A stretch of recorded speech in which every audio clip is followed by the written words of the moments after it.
Okay, today we're going to be talking about the two-pointer technique. So what is the two-pointer technique?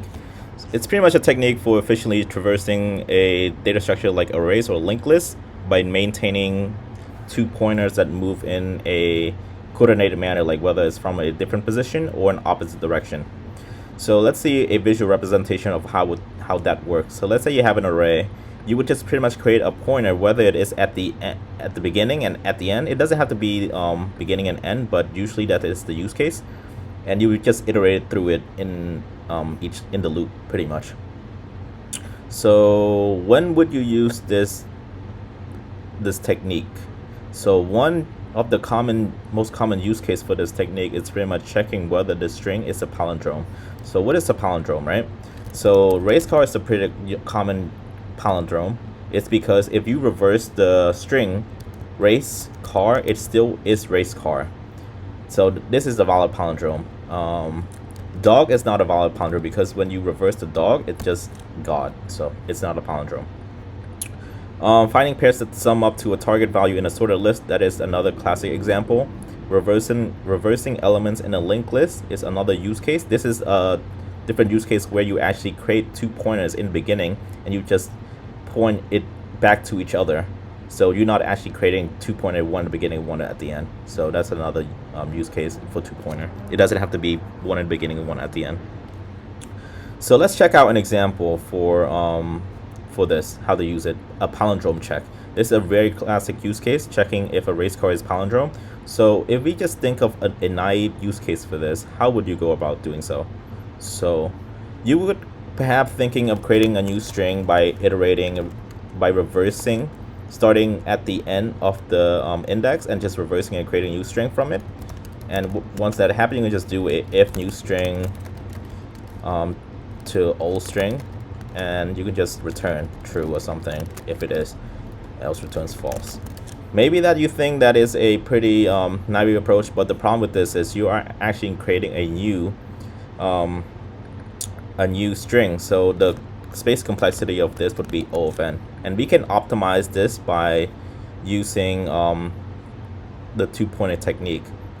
Let's just do a visual representation of how would that work. So you have race car. Again, you would need to pretty much create two pointer, one at the beginning and one at the end.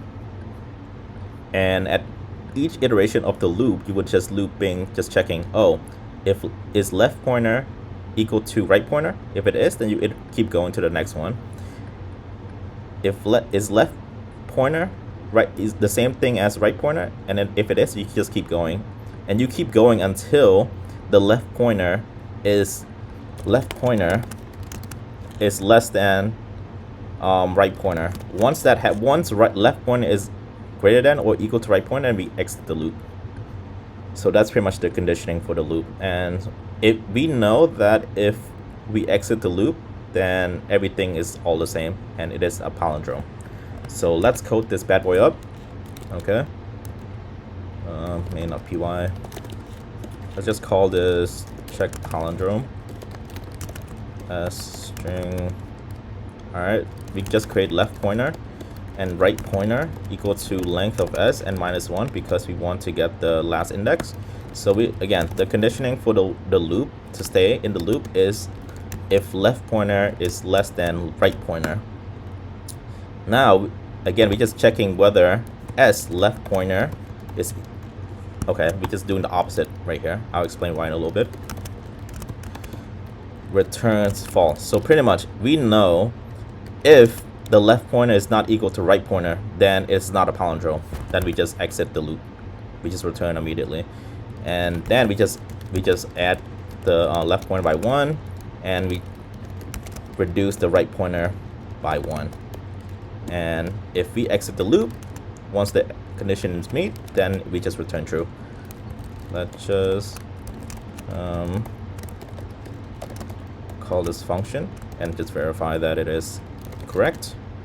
Check palindrome race car and print the result.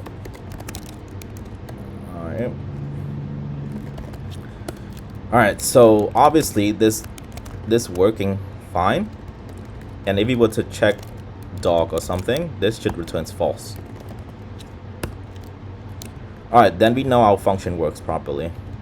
Let's just go over the function just one more time. So we just create 2 pointer, one at the beginning and one at the end, and we are just iterating through until left pointer is we are iterating when left pointer is less than right pointer, and we are exiting when left pointer is greater than or equal to right pointer. And inside of the while loop, we are just checking whether the condition is not equal. If it's not equal, we know that for sure that it is not a palindrome. Then we just increasing the left pointer by 1 and right pointer and decreasing the right pointer by 1. And once the condition of the loop exits, we know there is a palindrome. Let's go back to this. That's pretty much how the palindrome check works. Hope you guys enjoyed the video.